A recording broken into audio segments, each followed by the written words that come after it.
جی دوستو السلام علیکم۔ آج ہم بات کریں گے آج کل جو ایشو چل رہا ہے بہت زیادہ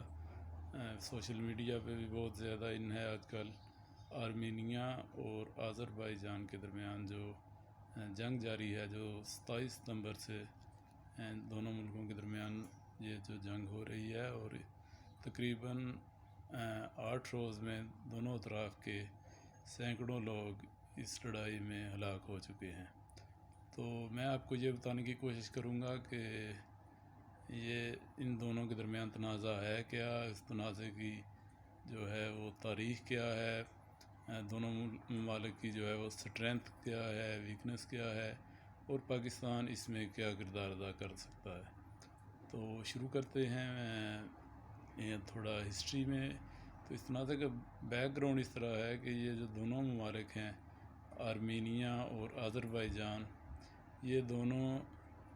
جو سابقہ سوویت یونین ہے، جو روس سے پہلے جو یہ ساری اسٹیٹس تھیں، یہ سوشلسٹ ریپبلکس کہلاتی تھی، تو یہ سب سوویت یونین کا حصہ تھے۔ اور 1991 میں آرمینیا اور آذربائیجان، یہ دونوں ممالک جو ہیں یہ آزاد ہوئے۔ اور جب یہ آزادی سے پہلے جب یہ دونوں ابھی سوویت یونین کا حصہ تھے، تو یہ جو علاقہ ہے نگورنو کاراباغ، یہ اس کا جو ہے نا تنازع ان دونوں ریاستوں کے درمیان بھی شروع ہو چکا تھا، کیونکہ نگورنو کاراباغ جو ہے یہ تقریباً 4,500 اسکوائر کلومیٹر اس کا ایریا ہے۔ تقریباً پنجاب کے کوئی بھی 2 اضلاع ملا لیں تو اتنا علاقہ ہے، اور یہ ایک پہاڑی علاقہ ہے، اور ادھر جو ہے وہ جنگلات ہیں، آبادی بہت کم ہے، تقریباً 1.5 لاکھ کے قریب آبادی ہے اس کی ساری نگورنو کاراباغ کی۔ تو اس میں جو ہے وہ اکثریت ہے آرمینیا کی نسل کے لوگوں کی۔ تو یہ جو نگورنو کاراباغ کا علاقہ ہے، یہ سوویت دور میں بھی آذربائیجان کا حصہ تھا، اور آزادی کے وقت جو مقامی پارلیمنٹ تھی نگورنو کاراباغ کی، جو مقامی ان کے نمائندے تھے، انہوں نے کوشش کی کہ یہ آرمینیا کا حصہ بن جائے، جس کی وجہ سے دونوں ملکوں کے درمیان جنگ چھڑ گئی، اور 3 سال تک یہ جنگ جاری رہی، جس میں دونوں ممالک کا بہت زیادہ نقصان ہوا۔ تو پھر روس نے جو ہے وہ ان دونوں ملکوں میں صلح کرا دی، اور صلح کے بعد یہ علاقہ جو ہے یہ آذربائیجان کا حصہ رہا، لیکن اس کا کنٹرول جو ہے وہ لوکل کونسل جو ہے، جو کہ آرمینیا کے جو نسلی گروپ تھا ان کی اکثریت تھی، تو مقامی انتظام ان کے ہی ذمہ تھا۔ اس کے بعد یہ جو ہے جنگ دوبارہ چھڑی 2016 میں، کیونکہ کچھ علاقے جو ہیں نگورنو کاراباغ کے باہر آذربائیجان کے، وہ بھی نگورنو کاراباغ کا حصہ بنا لیے گئے تھے۔ تو 2016 میں جب جنگ ہوئی تو آذربائیجان نے کچھ حصے جو ہیں وہ اپنے واپس لیے۔ تو ابھی جو ہے 2020 میں ایک دفعہ پھر لڑائی شروع ہو گئی ہے، اور ابھی تک اطلاعات کے مطابق آذربائیجان کا پلڑا تھوڑا سا بھاری ہے، اور اس نے بعض علاقے جو ہیں وہ مزید اپنے قبضہ میں کیے ہیں۔ لیکن اس سے پہلے آپ کو یہ بھی بتانا چاہوں گا کہ جو رقبے کے لحاظ سے آذربائیجان تقریباً آرمینیا سے 3 گنا بڑا ہے، اور اسی طرح آبادی کے لحاظ سے بھی آرمینیا کا رقبہ تقریباً 31,000 اسکوائر کلومیٹر ہے، جبکہ آذربائیجان کا جو رقبہ ہے وہ تقریباً 86,000 اسکوائر کلومیٹر ہے۔ اسی طرح آذربائیجان کی آبادی تقریباً 1 کروڑ افراد پر مشتمل ہے، جبکہ دوسری جانب آرمینیا کی آبادی تقریباً جو ہے وہ 30-32 لاکھ کے قریب ہے۔ اسی طرح جو معاشی لحاظ سے بھی آذربائیجان، کیونکہ یہاں تیل کی پیداوار بہت زیادہ ہوتی ہے،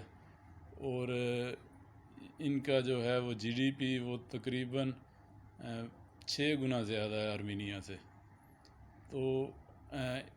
جو فوجی لحاظ سے بھی آذربائیجان کا پلڑا، جو ان کی فورسز ہیں، ان کی تعداد اور اسلحے کی تعداد، دونوں ملک جو ہیں وہ اپنا زیادہ تر اسلحہ جو ہے وہ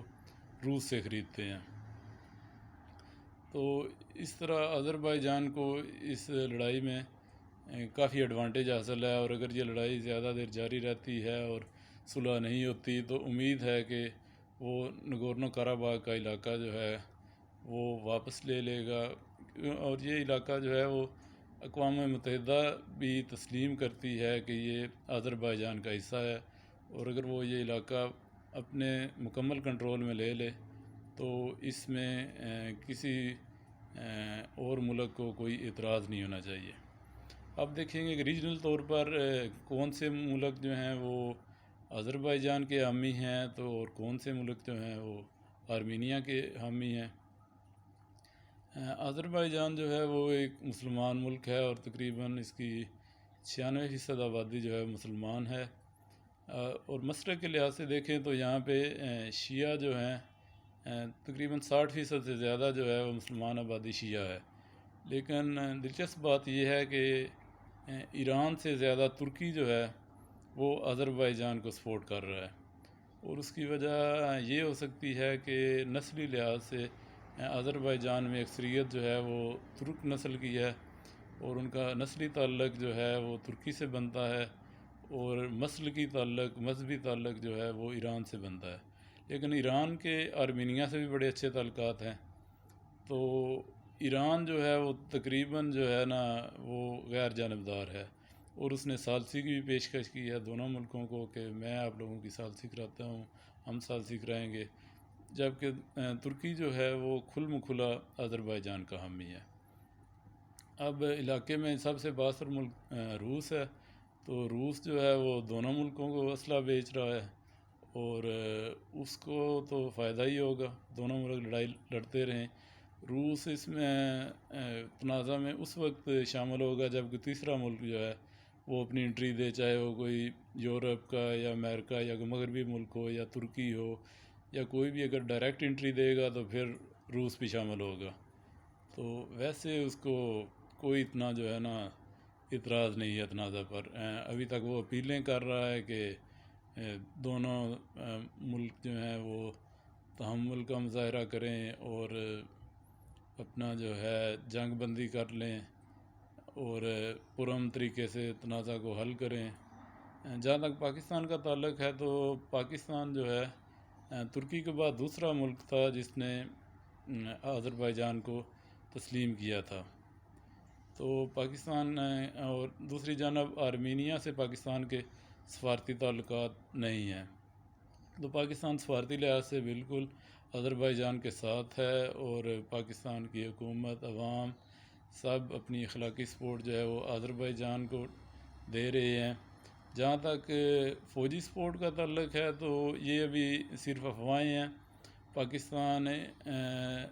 نہ ہی چاہتا ہے اور نہ ہی پاکستان کی یہ پوزیشن ہے کہ اپنے ملک سے باہر کسی تنازع میں الجھے۔ اس سے پہلے یمن میں پاکستان پر بہت پریشر تھا سعودی عربیہ کا اور دوسرے عرب ممالک کا کہ یمن میں فوجیں بھیجے، لیکن پاکستان نے نہیں بھیجی تھی، تو پاکستان اس تنازع میں بھی بالکل نہیں الجھے گا۔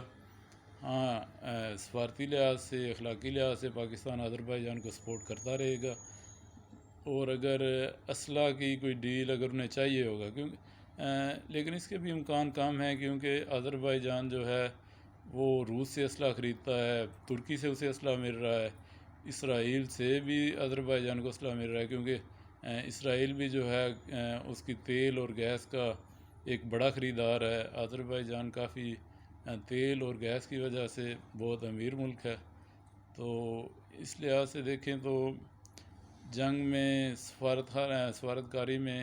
اس وقت آذربائیجان جو ہے وہ کافی آگے ہے۔ دیکھتے ہیں اب اس تنازع کا نتیجہ کیا نکلتا ہے، جنگ کتنی دیر جاری رہتی ہے یا جلدی جنگ بندی ہو جاتی ہے، یہ تو سب باتیں اب وقت ہی بتائے گا۔ ٹھیک ہے جناب، اللہ حافظ۔